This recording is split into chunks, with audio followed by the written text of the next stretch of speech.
मैं हूं आपके साथ चित्रा त्रिपाठी। मौलानाओं की मौजूदगी में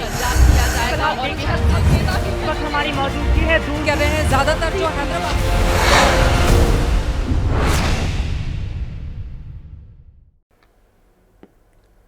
ओरिएंट बेल टाइल्स स्टूडियो से आप देख रहे हैं एबीपी न्यूज।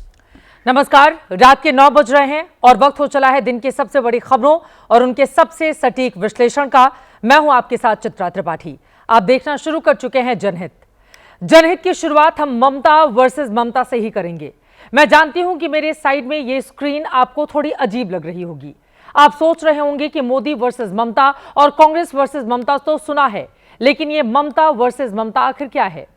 थोड़ी देर में जब हम बंगाल हिंसा पर बंगाल सरकार की कलकत्ता हाईकोर्ट में दी गई रिपोर्ट आपको दिखाएंगे तो आप खुद समझ जाएंगे कि हमने बंगाल के मुख्यमंत्री ममता बनर्जी के सामने बंगाल की गृह मंत्री ममता बनर्जी को आज क्यों खड़ा किया है। हम वक्फ कानून विरोधी बंगाल हिंसा पर ममता सरकार की 35 पन्नों की उस रिपोर्ट का निचोड़ आपके सामने रखेंगे जो उसने कलकत्ता हाईकोर्ट में जमा करवाया है।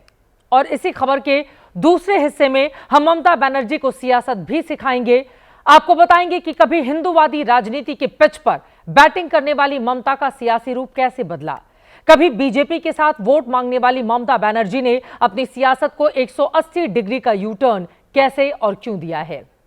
लेकिन सबसे पहले आपको बंगाल में आज क्या हुआ है वो बताना और आपके लिए जानना बेहद जरूरी है। अच्छी बात यह रही कि आज जुमा था और जुमे की नमाज के बाद बंगाल से कोई बुरी खबर सामने नहीं आई। पूरा दिन शांति से गुजरा। आज का दिन इस हिंसा के घावों पर मरहम रखने का और पीड़ितों की सुध लेने का था। 3 तस्वीरें आपकी टीवी स्क्रीन पर हैं। पहले पश्चिम बंगाल के राज्यपाल सीवी आनंद बोस पहली तस्वीर में आपको नजर आ रहे हैं। दूसरी तस्वीर में मानवाधिकार आयोग की टीम है और तीसरी तस्वीर में राष्ट्रीय महिला आयोग की सदस्य हैं। ये सभी आज पश्चिम बंगाल के मालदा पहुंचे, जहां पर मुर्शिदाबाद हिंसा के बाद पलायन करने वाले परिवार रह रहे हैं। राज्यपाल और दोनों आयोगों ने यहां शरणार्थी शिविरों में जाकर इन पीड़ितों का दर्द सुना है। आपको बारी बारी से हर तस्वीर दिखाते हैं। राज्यपाल सीवी बोस के मालदा पहुंचने की तस्वीरें सबसे ज्यादा चर्चा में हैं। सड़क के रास्ते या फिर हेलीकॉप्टर से जाने के बजाय राज्यपाल सीवी आनंद बोस कोलकाता से मालदा जाने वाली ट्रेन में चढ़े। ममता बनर्जी ने कल ही राज्यपाल से अपील की थी कि अभी मालदा नहीं जाएं, अभी हालात वहां पर ठीक नहीं हैं, लेकिन राज्यपाल फैसले पर कायम रहे और वहां पर पहुंच गए। ममता दीदी की अपील खारिज करते हुए मालदा पहुंचकर राज्यपाल ने रिलीफ कैंप का दौरा किया। राज्यपाल के पहुंचते ही भीड़ जुट गई, जय श्री राम के नारे भी लगे।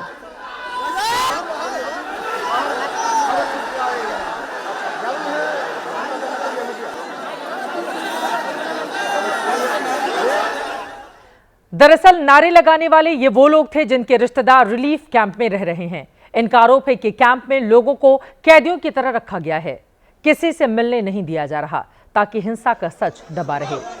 लेकिन राज्यपाल के पहुंचते ही इन लोगों को उम्मीद जग गई। उनके साथ ये लोग भी कैंप में दाखिल होने की कोशिश करने लगे। इसके बाद राज्यपाल सीवी बोस सीधे राहत शिविर के अंदर पहुंचे। कैंप के भीतर पीड़ितों के बीच जाकर बैठे, उनके दर्द को सुना, सब जानकारी ली कि उनके साथ क्या क्या घटा है। कैंप में ज्यादातर महिलाएं और छोटे छोटे बच्चे नजर आए। इन लोगों ने राज्यपाल को अपने साथ हुए पूरी त्रासदी की एक एक घटना सुनाई, उन्हें पूरी जानकारी दी। All of them told me they should go back at the earliest. For that they said, number 1, we want protection, sense of security. Number 2, our houses have been damaged, gutted, we want houses. Number 3, they want something to livelihood. These are issues which are raised, some common issues which are raised to us. They need the kind of a outpost of the BSF camp, which was there, they say. आज रात मालदा में ही रुकने के बाद राज्यपाल कल मुर्शिदाबाद जाएंगे, जहां वक्फ कानून के विरोध में 8 अप्रैल से 12 अप्रैल तक हिंसा आगजनी हुई थी। मालदा में राज्यपाल से पहले राष्ट्रीय महिला आयोग की टीम भी आज पहुंची। आयोग की चेयरमैन विजया राहटकर की अगुवाई में ये टीम भी शरणार्थी शिविर जा पहुंची। वहां भीड़ इतनी ज्यादा थी कि पीड़ितों के लिए कैंप के बाहर टेंट लगाने पड़ गए। इनमें ऐसी भी कई महिलाएं थी जो हिंसा और आगजनी में सब कुछ गंवाने के बाद अपने छोटे छोटे बच्चों को लेकर भागते हुए मालदा पहुंची थी। राष्ट्रीय मानवाधिकार आयोग की 2 टीम आज पश्चिम बंगाल पहुंची। एक टीम ने मालदा में पीड़ितों का हाल जाना और इसी के साथ एनएचआरसी की दूसरी टीम मुर्शिदाबाद पहुंची। आयोग के सदस्य हिंसा में मारे गए हरगोविंद दास और चंदन दास के परिवार वालों से मिले। हरगोविंद दास और चंदन दास दोनों पिता पुत्र को वक्फ कानून के खिलाफ हिंसा कर रही भीड़ ने घेर लिया था और दोनों की बेरहमी से हत्या कर दी गई थी। दोनों भगवान की मूर्तियां बनाते थे। और अब आ जाते हैं उस रिपोर्ट पर जो बंगाल में वक्फ कानून विरोधी हिंसा को लेकर ममता सरकार ने बनाई है और कलकत्ता हाईकोर्ट को सौंपी है। ममता सरकार ने इस रिपोर्ट में 8 अप्रैल से 12 अप्रैल तक हुई हिंसा की हर एक घटना का बारीकी से ब्यौरा दिया है। इसमें सब बताया गया है कि हिंसा कब शुरू हुई, कहां से शुरू हुई और किसने इसकी शुरुआत की। रिपोर्ट में कहा गया है कि मुर्शिदाबाद में वक्फ कानून विरोधी प्रदर्शन 4 अप्रैल से शुरू हुआ। शुरुआत में कई संगठनों की प्रदर्शन शांतिपूर्ण और अहिंसक थे। 8 अप्रैल को 4-5 हजार लोगों ने उमरपुर NH-12 जाम कर दिया। 8 अप्रैल के इसी प्रदर्शन से स्थिति अनियंत्रित होना शुरू हुई थी। प्रदर्शनकारियों ने पुलिस पर ईंट पत्थर फेंकने शुरू किए। उपद्रवियों की नियत पुलिसकर्मियों की जान लेने की थी। पुलिस पर लाठी, हंसुए, लोहे की रॉड से हमला किया गया। उपद्रवियों ने जंगीपुर के SDPO की पिस्तौल भी छीन ली। SDPO की ग्लॉक पिस्तौल में 10 गोलियां भरी हुई थीं। 8 से 12 अप्रैल तक हिंसा में ईंट, पत्थर, बोतलें इस्तेमाल की गईं। उपद्रवियों ने हिंदू मंदिरों, सरकारी संपत्तियों को नुकसान पहुंचाया। ममता बनर्जी बंगाल के मुख्यमंत्री होने के साथ ही राज्य की गृह मंत्री भी हैं। बंगाल पुलिस इसी गृह मंत्रालय के अंडर आती है। यह रिपोर्ट ममता बनर्जी के दावों के उलट है, क्योंकि इसके 35 पन्नों में कहीं भी हिंसा के पीछे हिंदू एलिमेंट या फिर संघ बीजेपी का नाम नहीं लिया गया है। लेकिन उसके पहले आपको एक तस्वीर और कुछ बयान याद दिलानी जरूरी है। वैसे तो आपको याद ही होंगे, क्योंकि 2 दिन पहले की ही बात है जब ममता बनर्जी ने कोलकाता में मुस्लिम समुदाय के लोगों से मुलाकात की थी। ममता ने कोलकाता के नेताजी इंडोर स्टेडियम में इमामों और मुअज्जिनों को संबोधित किया था और बंगाल हिंसा के पीछे सीधे सीधे संघ बीजेपी के लोगों का हाथ बताया था। ममता सीधे कह रही थी कि हिंसा के लिए वक्फ कानून के विरोध में प्रदर्शन करने वाले मुस्लिम नहीं बल्कि संघ बीजेपी के नकली हिंदू एलिमेंट जिम्मेदार हैं। ममता बनर्जी के वो बयान आपको एक बार फिर से जरूर सुननी चाहिए। बंगाल में जो शांति रहेगा तो हम लोग सब अच्छा रहेगा। और बंगाल में बीजेपी पोलराइजेशन करने चाहता है, जैसे हमारा गवर्नमेंट चला जाए और वो आने से आपको तो खाना भी बंद कर देगा। बीजेपी बाहर का गुंडा लेकर ये उसका प्लान है। उसका पहले प्लान था रामनवमी का दिन में करने के लिए, आप लोगों ने ज्वाइंटली कर दिया। स्टेट गवर्नमेंट का पास बॉर्डर संभालने का अधिकार नहीं है, तो आपने क्यों अलाउ किया? क्यों बीजेपी का बाहर से आदमी आके आप गड़बड़ करके भाग गया? I will again appeal to Narendra Modi ji, under your prime ministership, don't allow any atrocious terrible to any community through your home minister. Please see what your home minister is doing through some agencies. मुख्यमंत्री ममता बनर्जी को आपने सुन लिया। 16 अप्रैल को उन्होंने ये बयान दिया था और उसी दिन इसी जनहित शो में हमने सवाल पूछा था कि बिना कोई जांच कराए, बिना कोई कमेटी बनाए, बिना कोई डेलीगेशन मुर्शिदाबाद भेजे ममता कैसे अपनी जांच रिपोर्ट दे सकती हैं? कैसे दावे से कह सकती हैं कि इस हिंसा के लिए कौन दोषी है और कौन निर्दोष है? क्या ऐसे में साफ नहीं दिखता कि बंगाल के मुख्यमंत्री ममता बनर्जी और बंगाल की गृह मंत्री ममता की बातों में विरोधाभास है? मुख्यमंत्री ममता वक्फ विरोधियों को सीधे सीधे क्लीन चिट दे रही थी, जबकि गृह मंत्री ममता की कोर्ट को सौंपी गई रिपोर्ट यह साफ बता रही है कि हिंसा किसने की थी। ममता सरकार की रिपोर्ट से ही हमने की पॉइंट्स निकाले हैं। इसमें आप देख सकते हैं कि मुख्यमंत्री ममता बनर्जी जो कह रही थी, उन्हीं की सरकार की रिपोर्ट उनके कहे से कितनी उलट, अलग और अलहदा है। बंगाल सरकार ने माना है कि हिंसा वक्फ कानून विरोधी प्रदर्शन से भड़की। बंगाल सरकार ने माना कि हिंसा का ग्राउंड जीरो NH-12 उमरपुर था। बंगाल सरकार ने माना हर प्रदर्शन में उपद्रवी घातक हथियारों से लैस थे। बंगाल सरकार ने माना कि उपद्रवी पुलिस वालों की हत्या कर सकते थे। बंगाल सरकार ने माना है कि हिंसा में हिंदू और हिंदू मंदिर निशाने पर थे। ममता बनर्जी की ये कैसी राजनीति है जिसमें भाषण देते वक्त तो वक्फ कानून के विरोधियों को वो क्लीन चिट दे देती हैं, लेकिन अदालत में रिपोर्ट देती हैं तो ये बताती हैं कि यही लोग ईंट पत्थर बोतलें लेकर हमले कर रहे थे। ममता की राजनीति को आगे बारीकी से डिकोड करेंगे, उससे पहले उनका एक दावा परख लेते हैं। ममता सरकार ने कोलकाता हाईकोर्ट को रिपोर्ट में जो बातें कही हैं, जो दावा किया है कि मुर्शिदाबाद में अब हालात काबू में हैं, सूती, धुलियान, शमशेरगंज, जंगीपुर में सब कुछ नियंत्रण में है और जो लोग डर के मारे जान बचाकर अपने घर छोड़कर भागे थे वो अब घरों को वापस लौट रहे हैं। हालांकि इस दावे पर प्रश्न चिन्ह है, क्योंकि ये जो तस्वीरें आप देख रहे हैं ये पाकुड़ की हैं और पाकुड़ पश्चिम बंगाल में नहीं झारखंड राज्य में आता है। मुर्शिदाबाद से भागकर ये हिंदू परिवार झारखंड के पाकुड़ और साहिबगंज पहुंचे थे और अभी तक इनके बंगाल में अपने घर लौटने की कोई सूचना नहीं है। ममता वर्सेस ममता के अब दूसरे हिस्से में आपको लेकर चलते हैं। आपके मन में एक सवाल होगा कि ममता बनर्जी आखिर क्यों मुस्लिम सियासत का चेहरा बन रही हैं? क्यों ममता ने बीजेपी पर आरोप लगाकर दंगों में मुसलमानों को क्लीन चिट देने की कोशिश की है? इस सवाल का जवाब आपको कुछ आंकड़े देंगे। आपके लिए ये आंकड़े जनहित की रिसर्च टीम ने जुटाए हैं। 2011 की जनगणना के मुताबिक पश्चिम बंगाल में करीब 70.5% हिंदू आबादी है। मुसलमानों की आबादी 27% के आसपास है। मुर्शिदाबाद, मालदा और उत्तरी दिनाजपुर जिले ऐसे हैं जहां मुसलमानों की आबादी सबसे ज्यादा है। ममता बनर्जी 2011 से पश्चिम बंगाल की सीएम हैं। ममता ने लेफ्ट से बंगाल की सत्ता छीनी थी। विधानसभा का लगातार 3 चुनाव वो जीत चुकी हैं। 2026 में चौथी बार जीतने के लिए वो खुलकर हिंदू मुस्लिम की सियासत भी कर रही हैं। मुस्लिमों के साथ हर मौके पर खड़ी दिखना चाहती हैं। लेकिन आप ये जानकर हैरान रह जाएंगे कि जो ममता बनर्जी इस वक्त मुस्लिम सियासत की सबसे बड़ी पैरोकार हैं, वो ममता बनर्जी कभी हिंदुत्व की पिच पर बैटिंग कर चुकी हैं।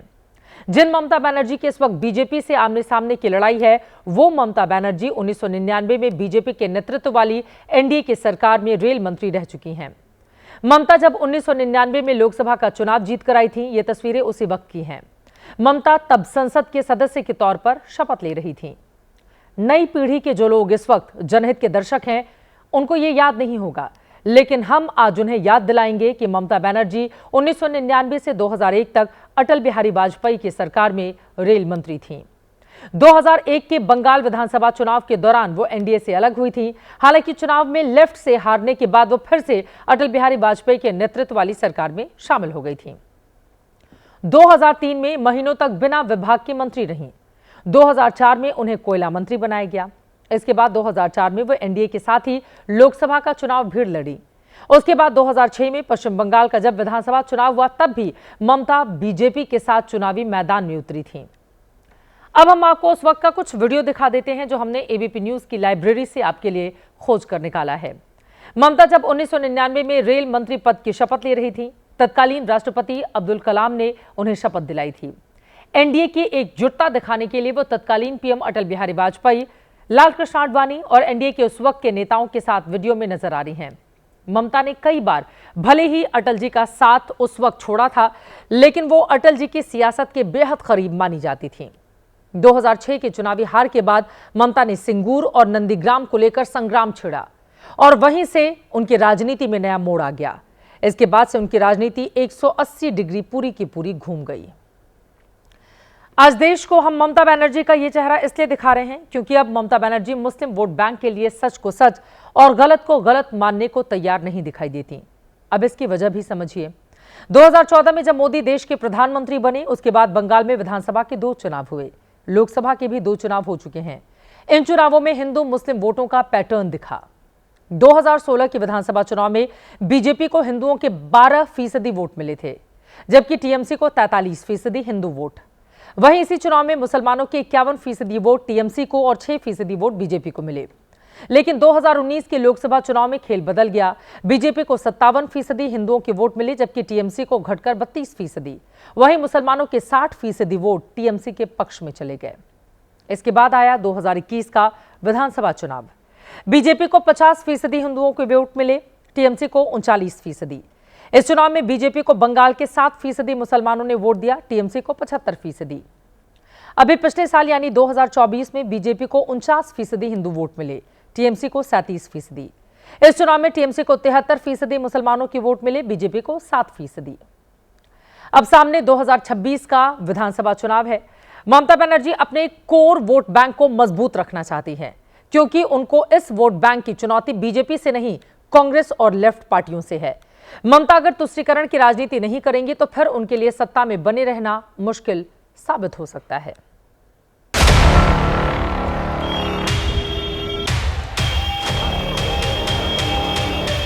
तो अपने मुस्लिम वोटों को बचाने के लिए उन दंगाइयों के खिलाफ वो कोई कार्रवाई नहीं कर रही है, ऊपर से उनको भड़का रही है कि आप दिल्ली जाके दंगा करो। ऐसे ममता बनर्जी के खिलाफ केंद्र सरकार को सख्त कदम उठाना चाहिए।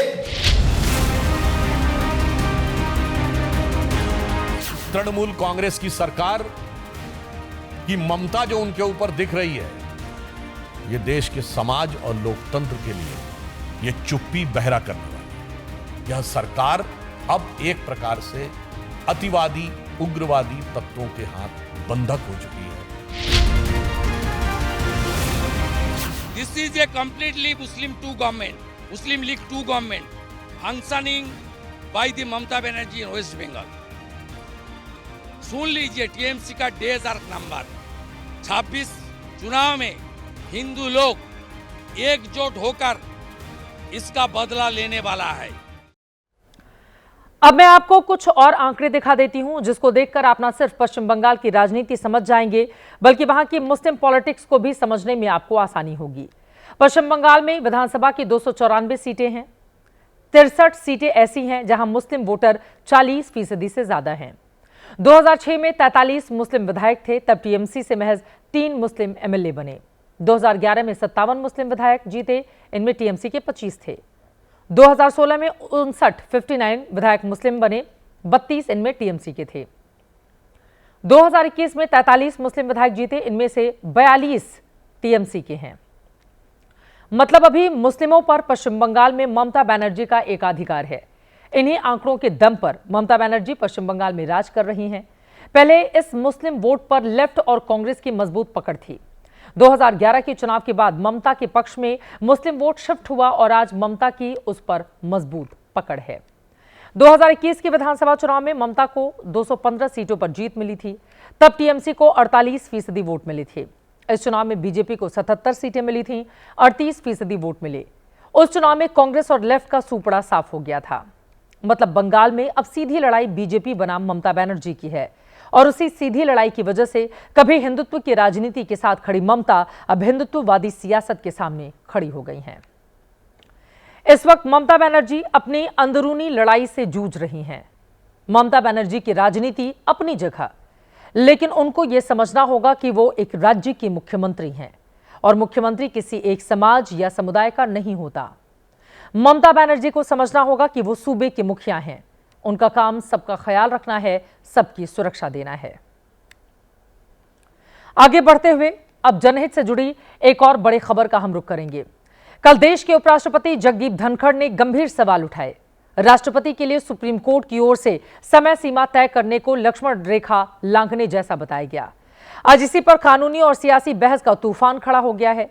कोई इसे सही ठहरा रहा है तो कोई इसे गलत बता रहा है। यही लोकतंत्र की खूबसूरती है कि मर्यादा में रहकर गंभीर से गंभीर विषय पर बहस से ही समाधान का रास्ता निकल सकता है।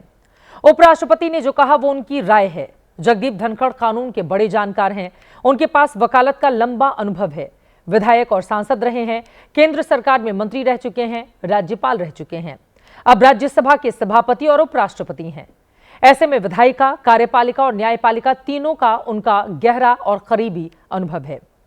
ऐसे में उन्होंने जो कहा उसके मायने भी बेहद गहरे हैं। उपराष्ट्रपति ने सुप्रीम कोर्ट की ओर से राष्ट्रपति के फैसले की समय सीमा तय करने पर गंभीर चिंता जताई।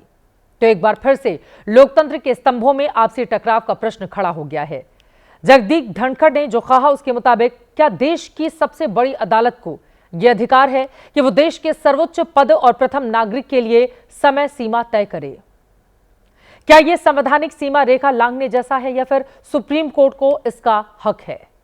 इन सवालों के जवाब की तलाश में आज हमने संविधान के पन्नों को खंगाला है, कानून के जानकारों से बातचीत की है। हमने क्या पाया, ये सब कुछ आपको हम बताने वाले हैं। उपराष्ट्रपति जगदीप धनखड़ राज्यसभा के इंटर्न्स यानी प्रशिक्षुओं के छठे बैच को संबोधित कर रहे थे। इसी दौरान उन्होंने क्या कहा, उसका लब्बो लुआब या सारांश कुछ ऐसा है।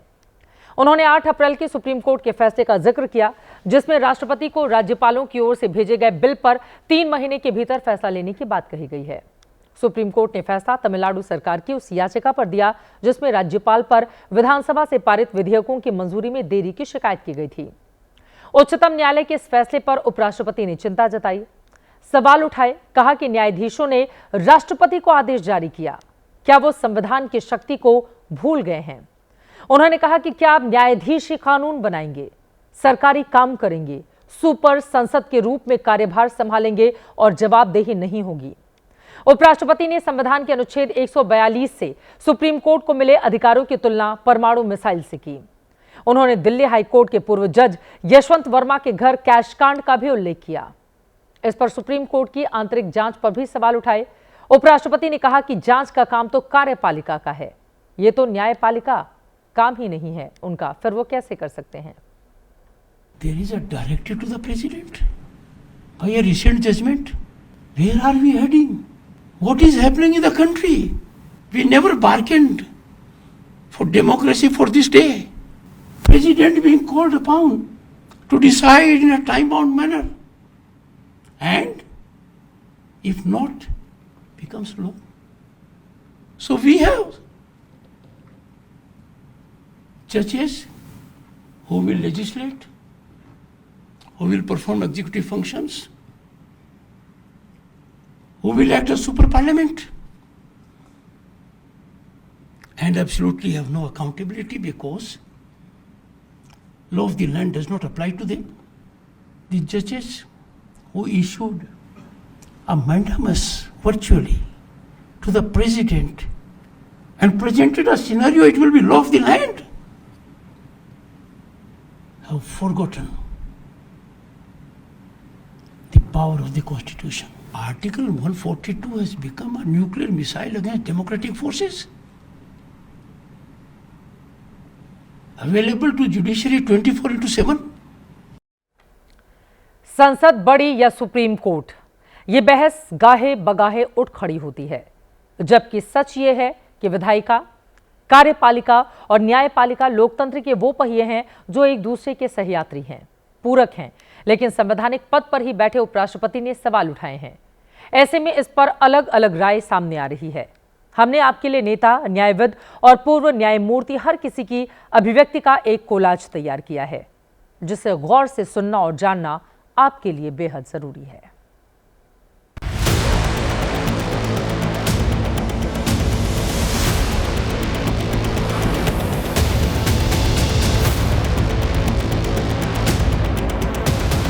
To my understanding, there should be a request to Honorable the Governor or Honorable the President, if so, to decide the matters as expeditiously possible. And mandating within a timeline which the Constitution does not take care of should have been avoided if possible. तो आप ऐसे वक्तव्य दोगे, ऐसा लगेगा कि judiciary को एक सबक सिखाया जा रहा है। ना कोर्ट आपके काम में दखलअंदाज कर सकता है, ना आप कोर्ट के काम में दखलअंदाज कर सकते हैं।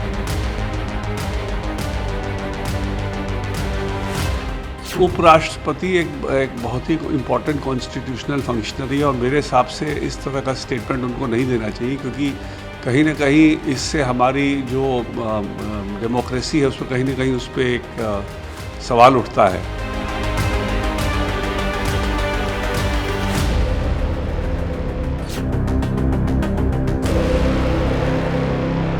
The way he has attacked the Supreme Court, he doesn't deserve to remain as a Vice President of India. He should resign immediately.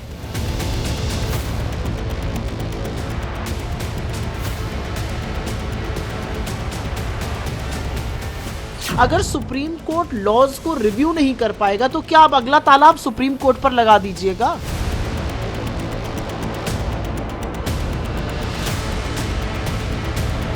Bharat के संविधान की उनकी बहुत गहरा उनको नॉलेज है। स्टेटमेंट उनका जो है वो बिल्कुल सही है। उन्होंने जो स्टेटमेंट दिया है वो भारत के संविधान के तहत ही दिया।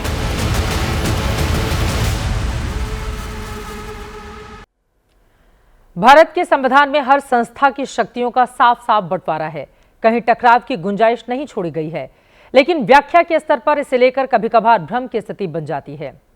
संविधान में अनुच्छेद 52 से 56 तक राष्ट्रपति के पद, चुनाव, योग्यता और शक्ति का उल्लेख है।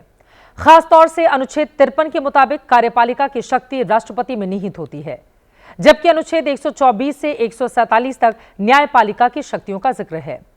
उपराष्ट्रपति ने खासतौर पर जिस अनुच्छेद 142 का उल्लेख किया है, उसके मुताबिक भारत के सुप्रीम कोर्ट को यह अधिकार है कि वह पूर्ण न्याय के लिए कोई भी आदेश, निर्देश या फैसला दे सकता है, चाहे वो किसी भी मामले में हो।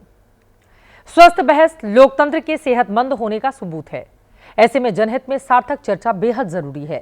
बस जरूरत एक दूसरे के सम्मान और अपनी अपनी सीमा को पहचानने की है, ताकि संघर्ष और विवाद के बजाय संवाद और समाधान के रास्ते पर चलकर सफल और अव्वल भारतीय लोकतंत्र का डंका पूरी दुनिया में बजता रहे।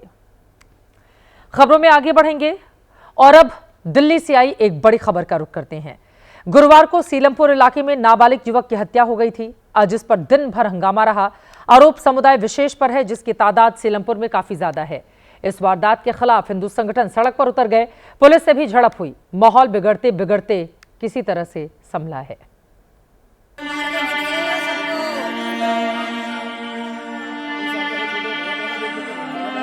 इंसाफ की उम्मीद में एक मां सड़क पर बैठी हुई है। आंखों से आंसुओं का सैलाब थम नहीं रहा। परिजन अचेत अवस्था में सड़कों पर पड़े हैं और ये सब इसलिए क्योंकि इनके घर का 17 साल का नाबालिग घर नहीं लौटा। इस मां और परिवार के लिए पूरा इलाका भी सड़कों पर उतर गया।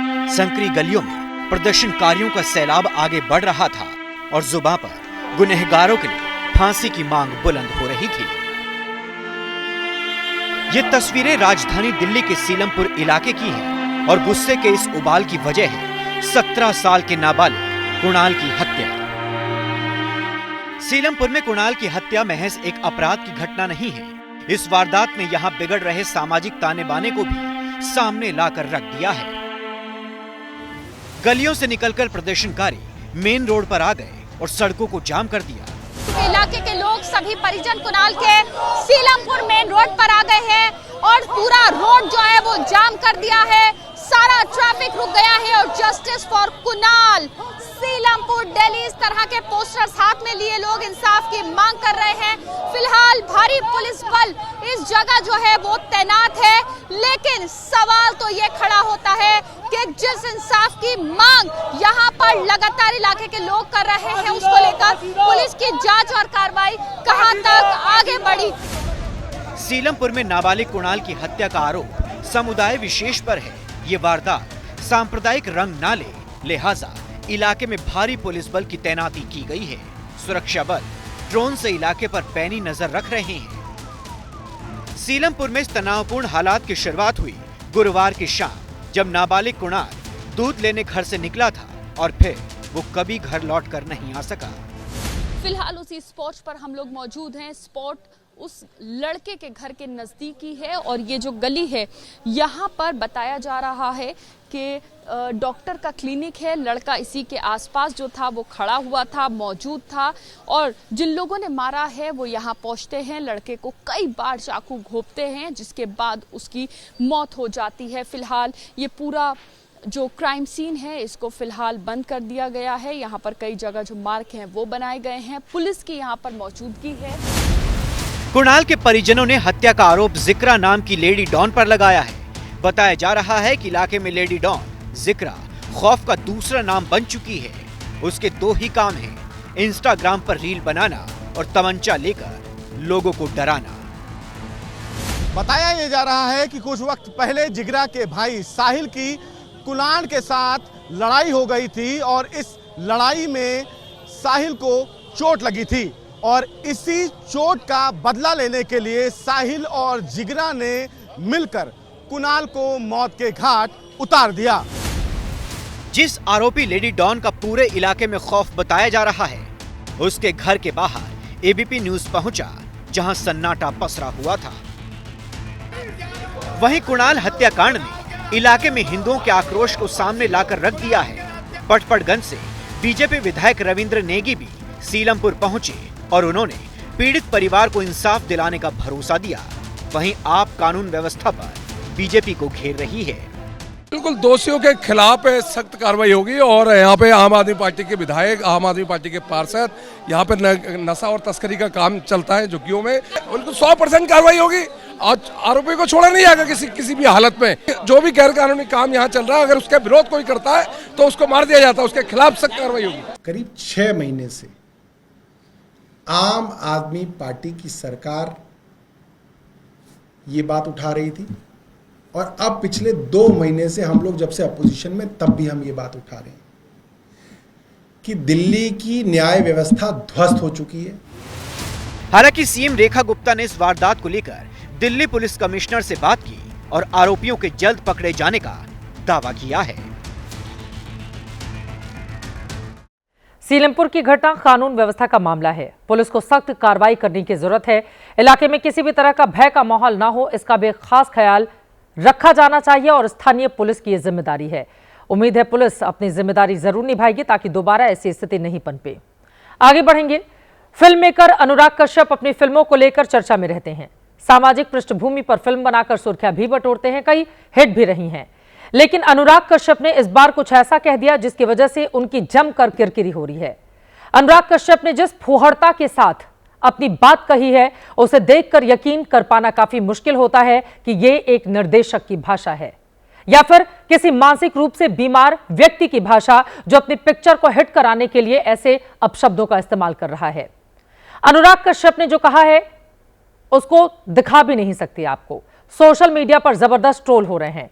अनुराग कश्यप ने अपने इंस्टा पोस्ट पर एक यूजर को जवाब देते हुए लिखा है, उसे टीवी स्क्रीन पर नहीं दिखाया जा सकता, लिहाजा हमने उस हिस्से को ब्लर कर दिया है। अनुराग कश्यप ने ब्राह्मणों के बारे में भद्दी गंदी टिप्पणी की है। सभ्य समाज में ऐसी टिप्पणी को कतई स्वीकार नहीं किया जा सकता, खासकर ऐसे लोगों से जो समाज में अपनी अहमियत रखते हैं। इस बयान को लेकर सोशल मीडिया पर बवाल मचा हुआ है। दिल्ली बीजेपी के नेता तेजिंदर पाल सिंह बग्गा ने अनुराग कश्यप के बयान का स्क्रीनशॉट शेयर करते हुए उनके खिलाफ केस दर्ज करने की मांग की है। सामाजिक माहौल खराब करने के आरोप में गिरफ्तारी की भी मांग की गई है। महाराष्ट्र के सीएम देवेंद्र फडणवीस को उन्होंने एक्स पर टैग किया है। एक वकील ने भी मुंबई पुलिस को चिट्ठी लिखकर केस दर्ज करने की मांग की है। शिवसेना ने भी कश्यप के बयान पर आपत्ति जताई है। अनुराग कश्यप एक विवादित फिल्म मेकर है और हमेशा विवाद में रहना चाहते हैं और अब उन्होंने ब्राह्मणों के खिलाफ भी अपना मोर्चा खोला है कि मुंबई पुलिस उनके ट्वीट्स की जांच करेगी और जो भी उनके ऊपर कानून के तहत कार्रवाई हो सकती है, मुंबई पुलिस जरूर इसके अंदर देखेगी। और ये बहुत जरूरी भी हो जाता है, अगर कोई फुहड़ता का इस्तेमाल लिख करके अपने पिक्चर को हिट कराने की कोशिश करे तो उसके खिलाफ कड़ी और बड़ी कार्रवाई होनी चाहिए। वैसे आपको बताते चले, पूरी कहानी फिल्म फूले को लेकर है। ये फिल्म 25 अप्रैल को रिलीज होने वाली है। पहले इसे 11 अप्रैल को रिलीज होना था, लेकिन सेंसर बोर्ड ने फिल्म में कुछ बदलाव करने के लिए कहा। इसी के फ्रस्ट्रेशन में अनुराग कश्यप ने कल इंस्टाग्राम पर लंबा चौड़ा पोस्ट लिख दिया, जिसमें उन्होंने कहा कि अब ब्राह्मणों को समस्या है फूले से। भैया, जब कास्ट सिस्टम है नहीं तो काहे का ब्राह्मण? कौन हो आप? आपकी क्यों सुलग रही है? देखिए जरा शब्द सुनिए। जब कास्ट सिस्टम था तो नहीं ज्योतिबा फुले और सावित्रीबाई क्यों थी? या तो आपका ब्राह्मणवाद अस्तित्व में नहीं है क्योंकि मोदी के हिसाब से इंडिया में कास्ट सिस्टम ही नहीं है, या सब लोग मिलकर सबको बेवकूफ बना रहे हैं। इसके आगे उन्होंने ब्राह्मणों को लेकर विवादित बातें लिखी हैं, बेहद गैर जिम्मेदाराना बातें लिखी गई हैं, वो बातें जिसको न दिखाया जा सकता है, जिसको न पढ़कर मैं बोल सकती हूं। इसी पोस्ट पर हेयर अदर साइड, आपको बताते चले, एक अदर यूजर ने कमेंट किया है, जिसके जवाब में अनुराग ने भद्दी टिप्पणी करके ब्राह्मणों के ऊपर कटाक्ष किया। फुले फिल्म में अभिनेता प्रतीक गांधी, अभिनेत्री पत्रलेखा ने ज्योतिबा फुले और सावित्रीबाई की भूमिका निभाई है। फिल्म का ट्रेलर 10 अप्रैल को ऑनलाइन जारी किया गया था, जिसके बाद ब्राह्मण समुदाय के कुछ सदस्यों ने यह कहते हुए आपत्ति जताई थी कि इसमें ब्राह्मणों की गलत छवि पेश की गई है। और इसी के बाद अब पूरा का पूरा बवाल अब अनुराग कश्यप पर क्या एफआईआर दर्ज होगी और दोबारा वो इस तरह की भद्दी भाषा का इस्तेमाल नहीं करें, इसको लेकर क्या होगी कार्रवाई, एबीपी न्यूज की नजर बनी रहेगी। इस तरह की घटना सोच और बयानबाजी का कोई बचाव नहीं कर सकता है। अनुराग कश्यप ने समाज में नफरत फैलाने की जहर घोलने की कोशिश की है। उम्मीद है मुंबई पुलिस इस घिनौने बयान पर कार्रवाई करके सख्त संदेश बाकी लोगों को भी देगी। जनहित में आगे बढ़ते हुए अब बात उत्तर प्रदेश में दलितों पर राजनीति के नए अध्याय की, जिसकी वजह बनी है आगरा और रामपुर में अनुसूचित जाति के लोगों पर अत्याचार की घटनाएं। शिकायत के मुताबिक आगरा में दलित दूल्हे की घुड़चढ़ी के वक्त दबंगों ने कोहराम मचाया, तो रामपुर में एक नाबालिग मूक बधिर बच्ची के साथ जुल्म की हदें पार कर दी गई। मासूम बच्ची के साथ रेप किया गया। यकीन मानिए, ये घटनाएं सुनकर ही किसी को भी गुस्सा आएगा। ये कैसी सोच है कि 21वीं सदी में भी दलित दूल्हे की घुड़चढ़ी से लोगों को चिढ़ है, जबकि देश की राष्ट्रपति आदिवासी हैं, आदिवासी समुदाय से आती हैं। प्रधानमंत्री नरेंद्र मोदी पिछड़ी जाति से आते हैं। अनुसूचित जाति से ही आने वाले justice BR Gavai Supreme Court के मुख्य न्यायाधीश बनने वाले हैं।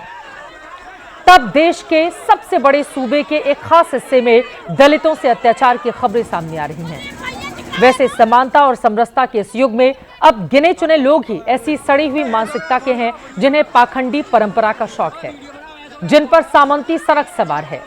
ऐसे में सरकारों को इन मुट्ठी भर लोगों को स्थायी सबक सिखाने की जरूरत है ताकि जातीय अहंकार का अंत हो पाए, वरना बराबरी के दावे और वायदे खोखले ही साबित होते रहेंगे।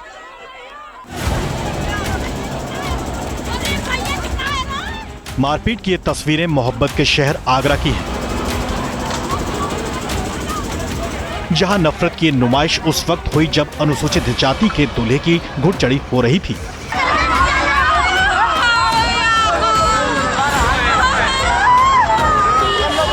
बाराती और घराती यानी दुल्हा दुल्हन पक्ष के मुताबिक डीजे बज रहा था, बाराती नाच रहे थे, दुल्हा घोड़ी पर सवार होने वाला था, जो तथाकथित ऊंची जाति के दबंगों को इस कदर खटका कि उन्होंने शादी की मंगल बेला को दंगल में बदल दिया।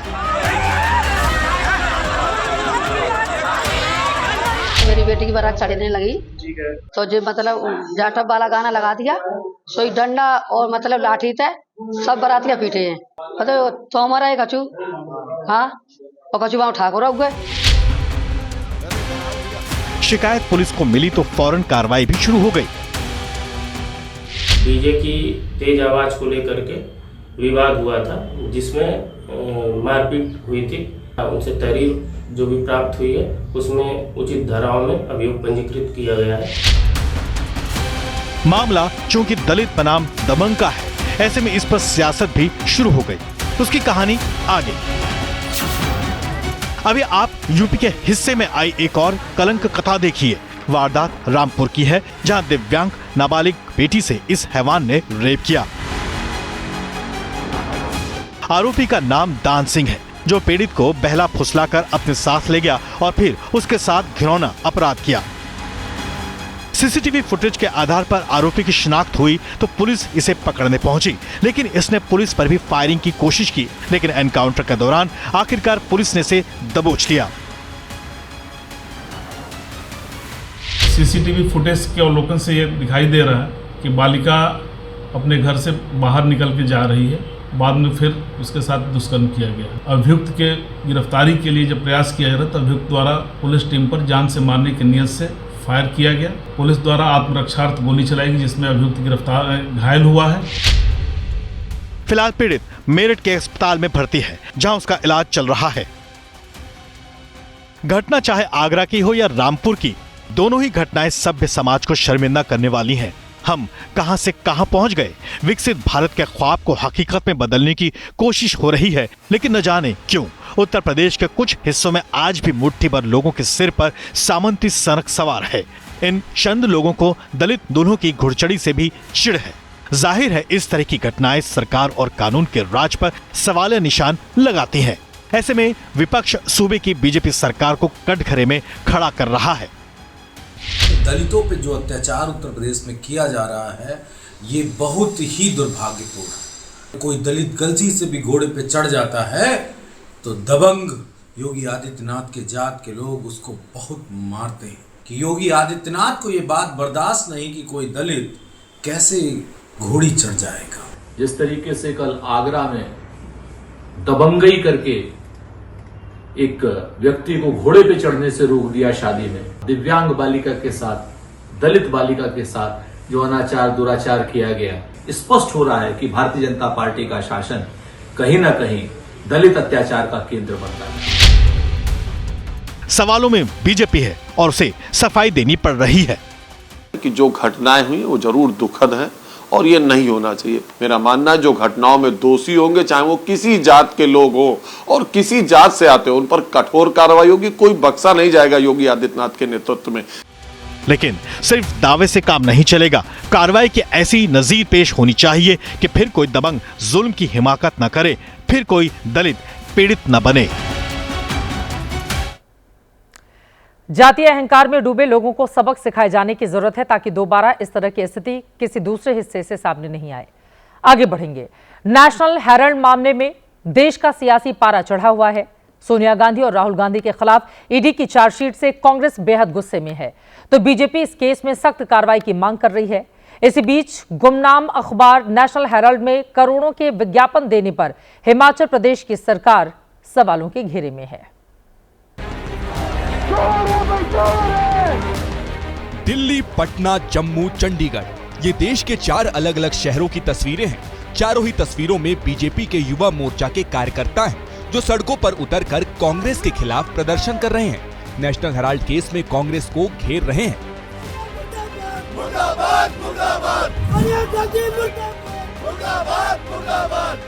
चंडीगढ़ में बीजेपी कार्यकर्ताओं पर पानी की बौछार हुई। ये कार्यकर्ता कांग्रेस दफ्तर की ओर जाने की कोशिश कर रहे थे, लेकिन पुलिस ने पानी की बौछार करके रास्ते में रोक दिया।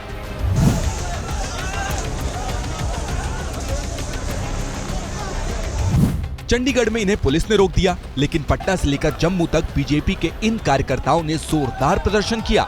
जुलूस निकालकर सोनिया गांधी और राहुल गांधी का पुतला फूंका।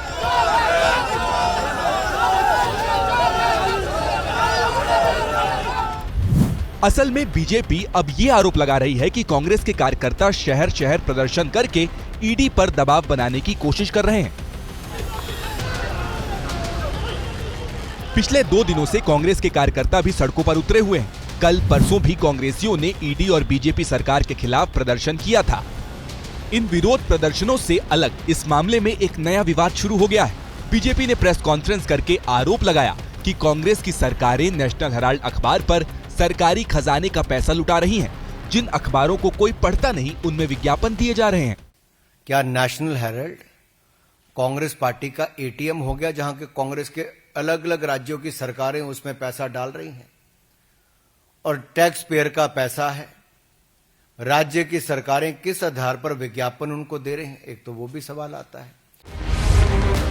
अनुराग ठाकुर ने अपने प्रदेश की सरकार पर सवाल उठाए तो जवाब देने खुद सीएम सुक्खू आए। ताल ठोक दिया कि पहले भी विज्ञापन देते रहे हैं, आगे भी देंगे। विज्ञापन भी दिया है नेशनल हेराल्ड को, विज्ञापन देते रहेंगे, पहले भी दिया, आगे। आरोप है कि अखबार को सुक्खू सरकार ने 2.5 करोड़ का विज्ञापन दिया है। नेशनल हेराल्ड केस में कांग्रेस नेताओं पर हेराफेरी का आरोप है। इसी को लेकर पिछले दिनों सोनिया गांधी और राहुल गांधी के खिलाफ ईडी ने चार्जशीट दायर की थी। इसी चार्जशीट के खिलाफ कांग्रेस के कार्यकर्ता प्रदर्शन कर रहे हैं।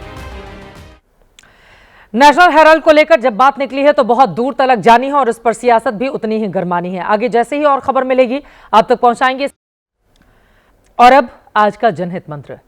कभी कभी हम द्वंद्व में फंस जाते हैं, कौन सा रास्ता चुने जो हमें हमारी मंजिल तक पहुंचा सके। इसी पर विकल्प बहुत मिलेंगे मार्ग भटकाने के लिए, संकल्प एक ही काफी है मंजिल तक जाने के लिए, क्योंकि संकल्प का कोई विकल्प नहीं होता। इसी के साथ जनहित में आज के लिए बस इतना ही।